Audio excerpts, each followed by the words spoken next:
Okay, so today we're going to take a look at what's called drag force. It's the force of air resistance, among other things. We usually look at it to deal with air resistance. Now, we can talk about it conceptually and kind of what happens at the very beginning and at the very end, but to find out what happens while it's actually occurring is the sort of thing that you're actually going to need calculus for. In the end, however, we usually denote it like this. Force subcapital D for drag force. Means things like air resistance. Now this is something that I've worked with quite a bit. I actually did a design sequence for my degree in engineering, in aerospace engineering. So drag force is actually something you deal with a lot. Air resistance for planes is a very important thing to keep track of. We learned a much more complicated form of it, but the main way that we deal with it in introductory physics is we find that the force of drag is usually equal to, well, the more realistic value is going to be something like this. I'm going to put a constant of some kind, which we'll just call lowercase b. There's a constant, we'll talk a little bit about that, times v squared, where v is how fast the object is going. Another common one, if you are dealing with low speeds or slow-moving objects, a lot of times you can approximate the force of drag down to a constant times just the velocity instead of being the velocity squared. Now, in reality, when you're dealing with things that are moving actually pretty quickly at regular speeds, things like cars or planes or, say, throwing a ball or something like that, this is the main one that you would actually use. The force of drag would be better described as b, some constant, which we'll talk about in just a moment, times the velocity squared. Low speed things, a lot of times if you're dealing with something, say, that you drop in water, they usually don't get going very fast, and so you can actually get a pretty good representation of it if the thing is not moving very fast by just having a constant times whatever the speed, the velocity is. All right, F of D is the force of drag. Drag force, air resistance, or resistance from a medium. Resistance from medium. And what I mean by a medium is stuff like air, water, or anything else that might surround your object. It's hard to move through those things.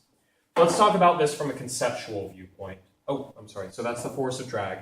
B is a constant for object. There are a couple things that go into this constant, but of the most important things, it's been a while since I reviewed my aerospace engineering, but one of the big things that will affect this, but we are not going to look at directly, are things like area.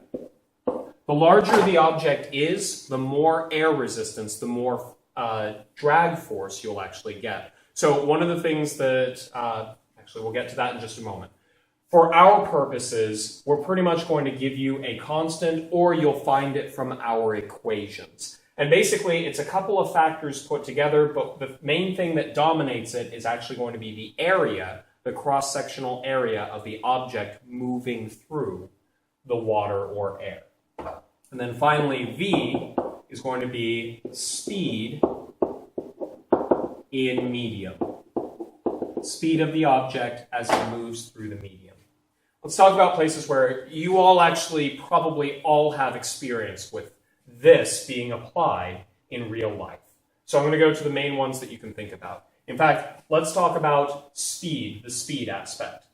All right, drag force, how much force you have resisting from air is going to be a function. It's going to be heavily dependent on how fast you're going. In fact, normally, it's based off of v squared. In other words, a small change in velocity when you square it can become a large change in force. So the number one place where this is easiest to think about is, I want you to think about riding in a car with the windows down. And you put your hand out the window when the car is stopped. Do you feel much air on your hand? Assume there's no wind or anything like that. You pretty much wouldn't feel any. The air wouldn't really be pushing on your hand in any noticeable way, or at least no net noticeable way. No bigger force on this side than on this side. Compare that to if you're driving down the street at maybe 25 miles per hour. Let's go 30 miles per hour, so about the speed of a school zone. You would have a little bit of wind hitting your hand coming from you moving and the air not. And so there'd be a little bit of resistance there. It would be a lot more than the 0 that you got not moving at all. If we double that speed up to 60 miles per hour, if you put your hand out the window on the highway, then you feel the air pushing heavily on your hand. You have to try pretty hard to hold it forward. This is an example of drag force. You have the size of your hand that stays the same, but you've also got how fast your hand is moving through the air. When it's not moving at all, there's no force. Your velocity is 0. As it starts speeding up, you get more and more resisting force. We call that drag.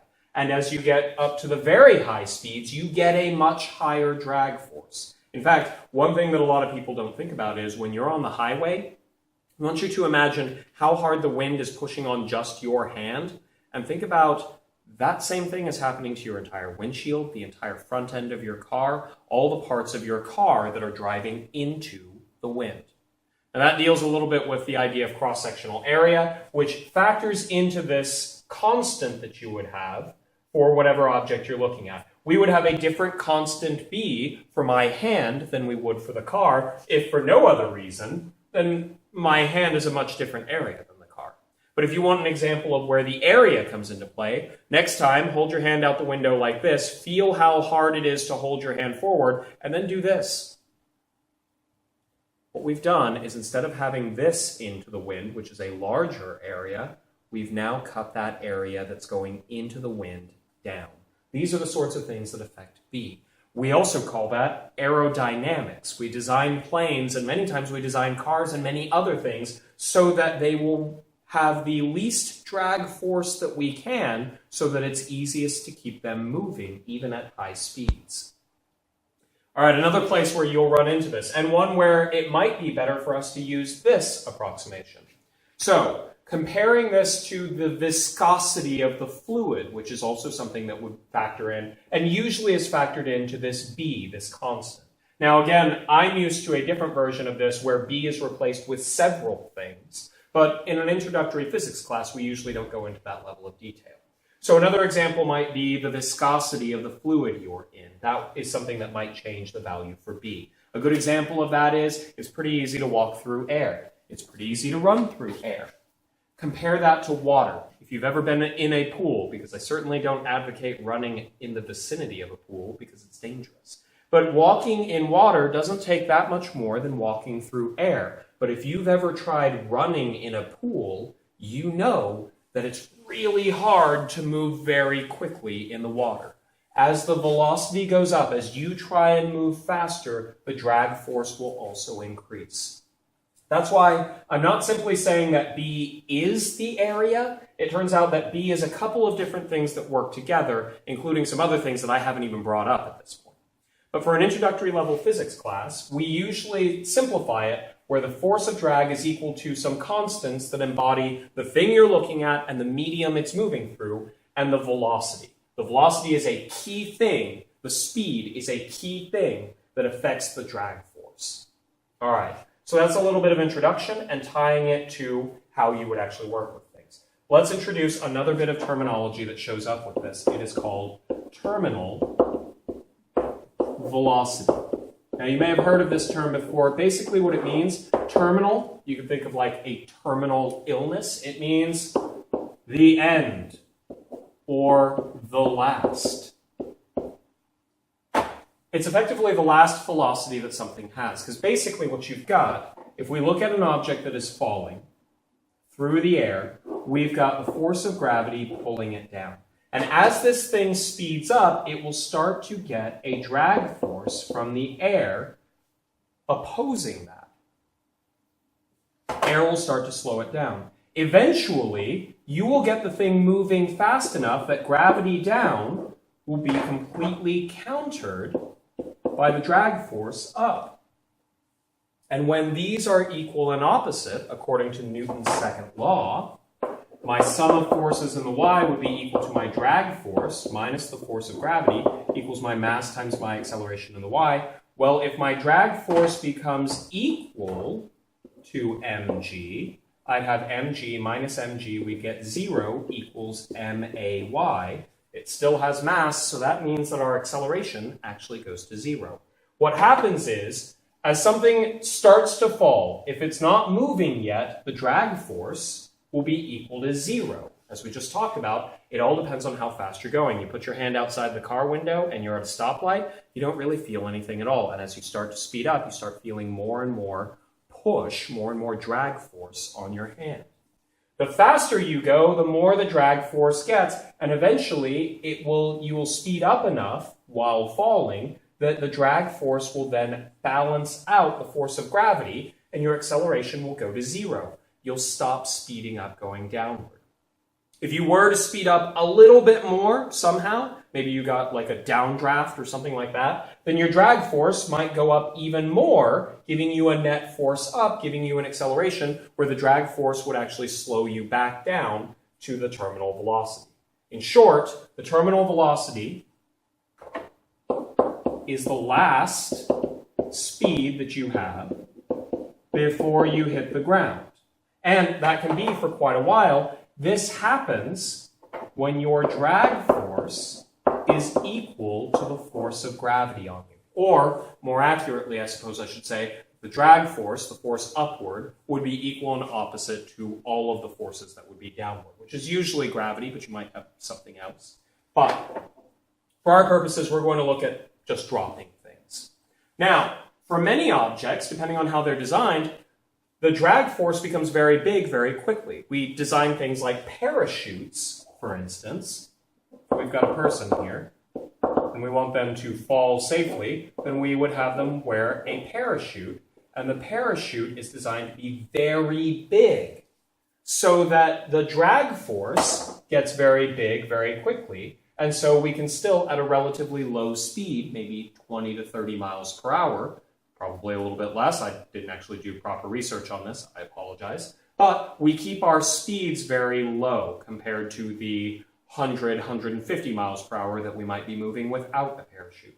Parachutes have a wide area, so what they would be doing is they would maximize B so that we can get a big drag force even at a low velocity, which is good for us because we can survive a low velocity impact. We have a hard time surviving a high velocity impact. Our goal on this is the last speed that we will get, the terminal velocity, will happen when the drag force is equal to the force of gravity, and we have an upward force that is equal and opposite to the downward force, so we end up with no net acceleration from no net forces, and we stop accelerating. We'll continue moving in accordance with Newton's first law of motion at that velocity until another force, say the ground, stops us.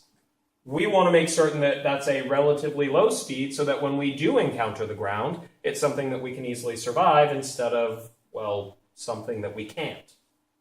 All right, so here's the idea behind it. Some examples of it. I've got a regular object here. This is a battery. And if I drop it, it falls with very near the acceleration due to gravity. 9.81 meters per second squared is the standard value we use near the surface of the Earth. I say very close to because in real life, there's going to be a little bit of air resistance even on this. Now, usually we ignore that and we just say that its acceleration is going to be 9.81 meters per second squared, where gravity is the only force acting on it, acting downward. Here's another object. Now, a few of the things that can go into this, this is a lightweight object and it's got a very large area. In fact, this is a coffee filter. So if I were to compare these two, you'll notice that the battery will continue to accelerate the entire time. It will speed up the entire time. But the coffee filter will speed up a little bit, but then kind of come to a constant velocity, its terminal velocity. This has a very large drag from a large area, but it has a very low force of gravity from its low mass. So here we go. Now, there are other factors that go into it. It's not just area. So for instance, I've got other coffee filters, maybe a whole bunch of them, so I'm increasing the mass.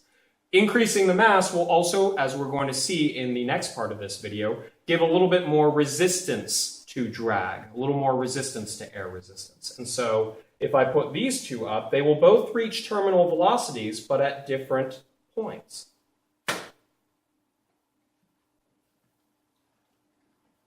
All right.